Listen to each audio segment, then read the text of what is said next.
recorded this clip several days ago now, at the point in which I was like, oh yeah, museum project, that can't take too long. No, I've spent like at least 3 hours of my life just trying to sort the train line out, just so that people can get back and forth between this station and the station on like the section of the world we were working on in like every other video up until I went, oh yeah, let's dig up some Minecraft ruins. So hello the internet and welcome to another episode of Creative Minecraft. It's the 73rd episode, which means we are 27 episodes away from approaching the big 100 episodes, at which point I think I'm going to have a mental breakdown because that means I have talked to myself more than 100 times.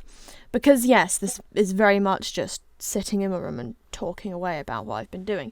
So, the train station, I wanted to go for fairly muted colours because I just wanted it to blend in with the environment, mainly because I don't want anything to stand out massively here because of the fact it's like not meant to distract from the existence of the ruins. And like when you're down there, if you take screenshots and stuff, I want to make sure that like it's not a really obvious feature in the background, because like once we have the museum stuff, I want to like take full advantage of it and probably make fake adverts for it, even though they like won't go in the world or anything. But yeah, I've looked it up quite a bit. There's then going to be a gravel path to get from there down to what's it called? To where the museum entrance will be, because there's going to be a museum bit, then you have to like go down this other path to get to it, or I might do like a short train track that takes you back and forth. A lot of the stuff on this world is done by train track.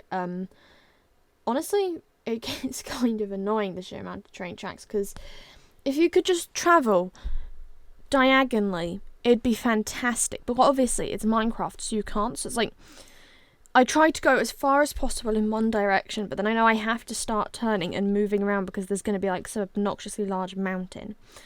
The height difference between one side of the lake that at some point you'll get to see, like, it's not in this area, it's closer to the area we're going to probably end up building a Taylor Swift inspired village when I get around to that, because that's going to be shifted towards close to the end of the summer, because I need to make sure that I have a quicker thing to be putting out, and I don't have the time nor patience for something that requires me looking at blueprints.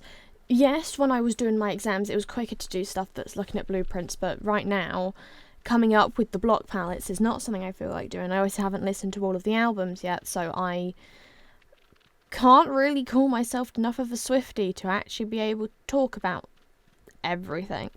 So what's probably going to happen is I'm actually going to finish listening to Debut at some point, and then we'll do that. And it might be a case of I start it up at the point where we're still working on the museum or something like that, and we'll do it interchangeably, which would be great.